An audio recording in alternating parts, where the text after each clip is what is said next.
सबसे पहले आज हमारी रिकॉर्ड कर ले आगे एक इच्छा हो रही है गोपाल, रिकॉर्ड हो जाएगी ना। इच्छा ये है, रामायण में गोस्वामी जी ने दो सुंदर, बहुत सुंदर चौपाइयों को लिखा है, और चौपाई हमारे रमेश जी के लिए दवा है। ये समझ लीजिए, दवा बता रहा हूं। वो चौपाई कौन सी है? हमारे यहाँ श्री रामचरितमानस में लिखा गया। देखिए, जो आज समाज आप देख रहे हो, ये समाज, इसको आप मत जानिएगा। बोले फिर ये क्या है? तो हमारे रामचरितमानस में तुलसी बाबा ने बड़ी सुंदर बात लिखा है। क्या? अहाँ ये संत सभा, ये संत की सभा क्या है? उस दिन हरिद्वार में भी सुनाए थे। कहाँ संत सभा,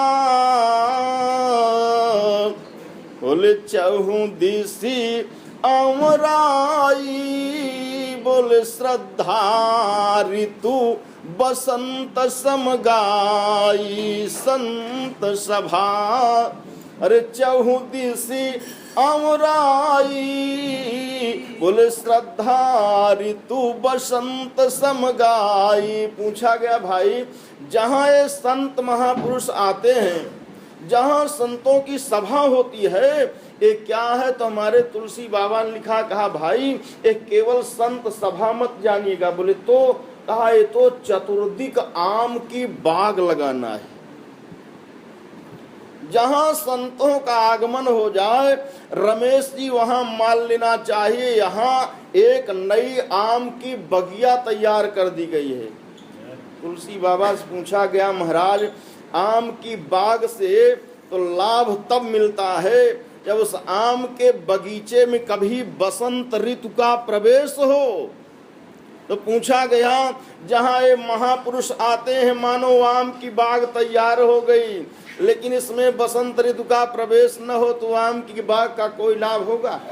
तुलसी बाबा से पूछा गया, महाराज फिर इसमें बसंत ऋतु क्या है? तो बहुत सुंदर बात तुलसी ने लिखा। क्या? कहा संत सभा, अरे चहु दिसी अमराई, लेकिन इसमें श्रद्धा ऋतु बसंत समगाई। इसमें आप लोगों की श्रद्धा क्या है? बोले यही बसंत ऋतु बन जाती। संत आ जाए तो आने के बाद मानो आपके घर के पास में आम की बाग तैयार हो गई, और आम की बाग तैयार हो गई तो तुम्हारी श्रद्धा उसमें क्या बनेगी? तो कहा तुम्हारी श्रद्धा उसमें बसंत ऋतु का काम करेगी। बहुत बढ़िया आम की बाग तैयार हो गई है, बड़ी सुंदर बसंत ऋतु का भी उसमें प्रवेश हो गया। आपने बड़ी सुंदर श्रद्धा दिखाया, इसमें बसंत ऋतु का भी प्रवेश हो गया। लेकिन एक बात पूछा गया, महाराज बसंत ऋतु तो इस आम की बगिया में आ गई, महकने जरूर लगी आम की बगिया, परंतु एक बात बताना। बोले क्या? कहा फूल लगेगा तब तो इस बाग से लाभ होगा। बहुत बढ़िया इसमें बसंत ऋतु का प्रवेश हो गया हो, लेकिन फूल ही न लगे तो इस बाग का कोई लाभ मिलेगा? बोले कोई लाभ नहीं मिलेगा। तो तुलसी बाबा से पूछा गया, महाराज फिर इस बाग में फूल कैसे लगेगा? तो तुलसी बाबा ने बड़ी सुंदर बात लिखा। क्या? कहा श्रद्धा ऋतु, अरे बसंत समगाई। इसके बाद क्या होगा? कहा समझम संजम नियम, बोले फूल क्या है? कहा है संजम और नियम। संत के आने के बाद बाग तैयार हो जाए, तुम्हारे अंदर श्रद्धा उमड़ जाए, बसंत ऋतु का आगमन हो जाए। लेकिन बसंत ऋतु का आगमन होने के बाद जब तुम्हारा धीरे धीरे जीवन संयमित और नियमित हो जाए, तो मान लेना चाहिए कि इस बाग में फूल भी लग गया। तुम्हारा जीवन नियमित हो जाए, तुम्हारा जीवन संयमित हो जाए, इस बाग का पुष्प तैयार हो गया। लेकिन तुलसी बाबा से पूछा गया, महाराज बड़ी सुंदर बाग लगी हो और बड़े सुंदर उसमें फूल भी लगे हों और उसमें बसंत ऋतु का प्रवेश भी हो गया हो, लेकिन हे सरकार एक बात बताना। बोले क्या? कहा उसमें फल न लगे तो कोई लाभ मिलेगा? कहा कोई लाभ नहीं होगा। बोले फिर भाई इस बगिया का फल क्या है? तो तुलसी बाबा ने बड़ी सुंदर एक बात लिखा। बोले क्या? कहा संयम नियम, अरे फूल लेकिन फल ज्ञान। ये फल क्या है? कहा जान लीजिएगा, अपने को आप पहचानने लगो कि मैं कौन हूं। संत रूपी सभा एकत्रित हो जाए, आम की बाग तैयार हो गई। आपके अंदर श्रद्धा उत्पन्न हो जाए, ध्यान लीजिएगा, तुम्हारी श्रद्धा सशक्त बन जाए, इसमें बसंत ऋतु का प्रवेश हो गया। और इसके बाद कहा आपका जीवन इनके द्वारा संयमित हो जाए, नियमित हो जाए, फूल तैयार हो गया। और कहा आप अपने को धीरे धीरे संयमित नियमित जीवन करके पहचानने लगो कि मैं कौन हूं। तो मान लेना चाहिए छोटी छोटी अमियां इसमें लग गई, ये फल आ गया। लेकिन बहुत बढ़िया बात तुलसी ने लिखा, कहा हे दुनिया के लोगों, इतने सुंदर जीवन में ध्यान लीजिएगा ज्ञान रूपी फल भी लग गया। और आपको बहुत तेज की भूख लग जाए, आप उस बाग में प्रवेश कर जाओ जिसमें कच्ची अमियां लगी हैं। रमेश जी आप बताओ, भूख लगी हो, उस अमिया को खा के तुम्हारी भूख दूर हो जाएगी? तो भूख दूर करने के लिए कौन सा तरीका है? ध्यान लीजिएगा, कच्चा आम कितना भी खा लो आपकी भूख दूर होने वाली नहीं है। तो बोले फिर कच्चा आम से जब भूख नहीं दूर होगी तो किस आम से दूर होगी? तो संत तुलसी कहते हैं उस आम को फिर परिपक्व होना चाहिए। कैसे जानोगे कि ये आम परिपक्व हो गया, ये फल परिपक्व हो गया? तो तुलसी बाबा ने एक शब्द और बड़ा सुंदर आगे बढ़ा दिया। बोले क्या? कहा संयम नियम, अरे फूल फल ज्ञाना। बोले हरि पद रति रस, बोले वेद बखाना। संयम नियम का फूल फल ज्ञाना। बोले हरि पद रति रस वेद बखाना। आप अपने को पहचानने लगे, ज्ञान आप में आ गया। और इस ज्ञान आने के बाद धीरे धीरे भगवान के चरणों में तुम्हारी भक्ति प्रगाढ़ हो जाए तो समझ लेना तुम्हारा ज्ञान का फल पक गया। और जहां एक प्रगाढ़ भक्ति प्रकट हो जाए तो ध्यान लीजिएगा, फिर 4 फल खा लो, आनंद के साथ मस्ती के साथ तुम्हारा पेट, और दूसरे किसी कोई आवश्यकता नहीं। रामायण में तुलसी बाबा ने लिखा क्या है पका हुआ फल? कहा हरि पद रति, अरे रस वेद बखाना। इस आम का फल क्या है? बोले भगवान के भक्त रूपी रस है, इसका फल है। वेद बखाना, वेद भी कहता है। पूछा गया वेद में कहाँ रस का वर्णन आया है? तो हमारे यहाँ ध्यान लीजिएगा बंधुओं, उपनिषद का सूत्र है। भगवान कैसे हैं? कहा न उनका रूप है, न उनका रंग है, न उनका आकार है, न उनका प्रकार है। वेद भगवान कहते हैं हमारे परमात्मा रसो वैसः। ये उपनिषद का सूत्र है। भगवान कैसे है? कहा परमात्मा रस रूप है, उसका और कोई रूप नहीं है। ये परमात्मा हमारे कैसे हैं? बोले परमात्मा रस रूप है। इनका सारा का सारा रूप मिठास युक्त है। एक बार जिसने इनके रूप को चीख लिया, एक बार जिसने भगवान के रूप रूपी स्वाद को अपनी जिह्वा पर इसके रस को रख लिया, ध्यान लीजिएगा, काल भी सामने आके खड़ा हो जाए तो काल भी उसको छोड़ देता है, काल भी उसकी तरफ दृष्टि करने में समर्थ हो जाता है। बोलिए सच्चिदानंद भगवान की। आदि शंकराचार्य भगवान ने स्वरूप का वर्णन करते हुए परमात्मा के एक बड़ी सुंदर बात लिखा है। क्या? हमारे यहाँ बड़ा सुंदर मधुराष्टक उसका नाम है, लिखा गया है। अरे अधरम मधुरम बदनम मधुरम, कहा मधुराधिपते रखिलम मधुरम। अधरम मधुरम बदनम मधुरम, बोले मधुराधिपते रखिलम मधुरम। इनका सिर से लेकर के अगर आप नख तक देखोगे तो सारा का सारा अंग भगवान का मिठास युक्त ही नजर। और ज्यादा कुछ न बता के छोटी सी घटना बताऊं। हमारे राम जी जब समुद्र के किनारे खड़े हुए तो ध्यान दीजिएगा, राम जी को समुद्र के किनारे खड़े देख करके सुना भाया तुमको। हाँ महाराज जी बताएंगे, वो भी बताएंगे महाराज जी। राम जी जब समुद्र के किनारे खड़े हुए तो राम जी को खड़े हुए देख करके सामान्य लोग नहीं बल्कि यहाँ तक जो बेचारे जलचर प्राणी थे, हमारे यहाँ रामायण में लिखा गया, कहा देखन कहूँ प्रभु अरे करुणा कंदा, कहा प्रगट भय सब जलचर वृंदा। कौन कौन प्रकट हो रहे हैं? बोले मकर नाक्र, अरे मकर नाक्र और नाना झख ब्याला।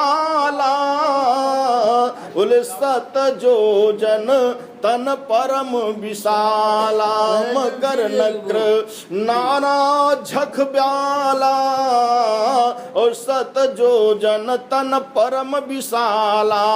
एक एक ऐसे ऐसे जीव प्रकट हुए हैं जिनके शरीर का आकार सैकड़ों जोजन लंबा चौड़ा है। और उसमें तुलसी बाबा से पूछा गया, महाराज और किस प्रकार के जीव हैं? तो कहा आई से हुए का, अरे आई से हुए कति नहीं जे खाही और एकन के डरते पिडराही। एक एक जीव ऐसे हैं जो दूसरे का भक्षण कर लेने वाले हैं। ध्यान लीजिएगा, वो जो दूसरे जीव का भक्षण करने वाले जीव प्रकट हुए हैं उनके सामने कभी खड़े नहीं होते थे, लेकिन आज जब भगवान के मंगलमय दिव्य स्वरूप का दर्शन उन जीवों ने किया तो जीवों ने कहा, भला बताओ प्राण शरीर से हमारा भले चला जाए लेकिन जो रूप आज हमारे सामने प्रकट हुआ है इसको छोड़ने की इच्छा उनकी नहीं है। रामायण में तुलसी बाबा ने लिखा, ऐसे हुए अरे तीन ही जे खाही, कहा कन के डरते पिडराही। लेकिन तदपि बिलो कहीं, अरे तदपि बिलो कहीं, कहा टरत न टारे और मन हर्षित सब भय सुखारे। कहा तीन की ओट न देखिए बारी, बोले मगन भय हरि रूप निहारी। ये क्या है? बोले यही हरि पद रति रस वेद बखाना। ऐसा अमृत इनको मिल रहा है, ऐसा रस इनको मिलने लगा कि काल की भी चिंता इनको नहीं। इनकी ही बात छोड़ दीजिए। परम तमोगुणी जिनका हृदय सदैव विष से जलता रहता है, ऐसे सर्प और बिच्छुओं ने वनगमन में राम जी को जब जाते हुए दूर से देखा तो बीछी ने सर्प से कहा, सर्पराज। बोले हाँ। कहा ऐसा स्वरूप जो सामने से जा रहा है दूर से, महाराज हमने आज तक अपनी आंख से कभी देखा नहीं। पर मेरी इच्छा है कि अगर पास से चल के इनके स्वरूप का दर्शन कर लिया जाता तो परमानंद की प्राप्ति हो जाती। सर्पराज ने कहा, देवी बात तो तुम ठीक कह रही हो, लेकिन एक बात बताऊं। बोले क्या? कहा इनके साथ चलने वाले जो मानव है हमारे तुम्हारे शत्रु हैं, मित्र नहीं, बल्कि हमारे तुम्हारे लिए ये साक्षात काल की भांति हैं। भगवान के सामने चलना माने काल के सामने जाना है। वहां जाने के बाद फिर पता नहीं हम आप बचेंगे या मर जाएंगे।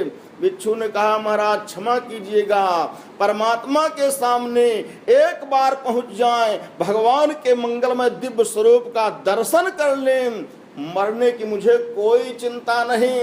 रामायण में तुलसी बाबा ने लिखा, सर्प ने कहा एक काम किया जाए। बोले क्या? कहा जो हमारे आपके अंदर भयंकर दुर्गुण है। बोले क्या है? कहा उसका नाम जहर है। क्या करें उस जहर को? कहा आओ हम और आप अपने अपने विष का यही परित्याग करके, और ध्यान लीजिएगा, भगवान के सामने चलें। जिस समय हम आप निर्विष हो जाएंगे, साथ में रहने वाला मानव भी हमें आपको कुछ नहीं बोलेगा, लेकिन मानव को उस बात की जानकारी थोड़ो है कि दोनों निर्विष हो गए। हमारे यहाँ रामचरितमानस में गोस्वामी तुलसीदास जी ने बड़ी सुंदर बात लिखा। क्या कहा? जी नहीं निरखी, अरे जी नहीं निरखी मग सापिन बीछी, बोले ताजहि विषम विष तामस तीछी। जी नहीं निरखी मग अरे सापिन बीछी, और ताजहि विषम विष तामस तीछी। ऐसे भगवान के रूप को देखने के बाद विषम विष का परित्याग करने वाले, ध्यान लीजिएगा, जिनका हृदय सदैव विषाग्नि से जलता रहता है, ऐसे सर्प और बिच्छू अपने विष का त्याग करके और काल की चिंता न करके भगवान राघव के समीप में पहुंचकर उनके मंगलमय स्वरूप का दर्शन किया, मंगलमय रस माधुरी का दर्शन किया। बोले सच्चिदानंद भगवान की। दो बार और भगवान का नाम ले लें बड़े प्रेम से। श्रीमन्नारायण नारायण नारायण, श्रीमन्नारायण नारायण, भजमन नारायण नारायण नारायण, भजमन नारायण नारायण नारायण, श्री हरि नारायण नारायण नारायण, श्री हरि नारायण नारायण, भजमन नारायण नारायण नारायण, भजमन नारायण नारायण नारायण, श्रीमन नारायण नारायण नारायण, श्रीमन नारायण नारायण। इसी रूप माधुरी का दर्शन करने वाले वो सामान्य नहीं है। बोले तो कहा तो महाराक्षस थे, लेकिन महाराक्षसों ने भी, ध्यान लीजिएगा, अपने में आपस में विचार किया, और विचार करने के बाद कहते हैं, हे मेरे भाई, बोले हम भारी जन्म, कहा सुनहु सब भाई, कहा देखी नहीं ऐसी सुंदरताई। कौन है? बोले खरदूषण है। कहा हम भरी जन्म, बोले सुनहु सब भाई, और देखी नहीं ऐसी सुंदरताई। खरदूषण ने, ध्यान दीजिएगा, आपस में विचार किया, आपस में एक दूसरे से दोनों विचार करने लगे। कहा भाई एक बात बताओ। बोले क्या? कहा जो इतना सुंदर है, इसके साथ में व्यवहार कौन सा करना चाहिए? दूसरे ने कहा सुनो भाई। बोले क्या? कहा यद्यपि भगिनी अरे की न कुरूपा, लेकिन बधलायक नहीं पुरुष अनूपा, इसलिए देहु तुरत निज, बोले नारी दुराई, और जियत भवन जाहि दो भाई। ये परम शत्रु है भगवान के, लेकिन भगवान के मंगलमय स्वरूप का दर्शन करने के बाद आज इनकी भी हिम्मत नहीं कह रही है कि भगवान से युद्ध करने को। एक बार जिसने भगवान के मंगलमय स्वरूप का दर्शन कर लिया, एक बार जिसने भगवान के मंगलमय स्वरूप के रस का स्वाद अपनी जिह्वा पर ले लिया, तो ध्यान लीजिएगा, फिर काल भी उसके सामने खड़ा होने में अपने को समर्थ। हमको 50 वर्ष हो गए या 60 कथा करते। जी महाराज। सुनते कथा करते, जैसे आज कथा हो, जैसे आज कथा तो कभी कभी महाराज इनकी वाणी बड़ा प्रेम है, बड़ा गहरे अर्थ निकाल रहे हैं। नहीं, ये रामायण में है, हमें तो समझ में नहीं आ रहा रामायण में से कहाँ से खोज के लाए। जी 10 दिन को रख लें, आपके साथ रह सकते हैं महाराज जी। संतोष भाभी भी बड़ी खुश हो जाएगी। और ये कम में जो हरिद्वार बोलिए सियावर रामचंद्र भगवान को की। लुआ के आया हरिद्वार में, ये कम है। महाराज जी इनकी वाणी में तो बड़ा तप है, बड़ा बड़ा प्रेम है इनकी वाणी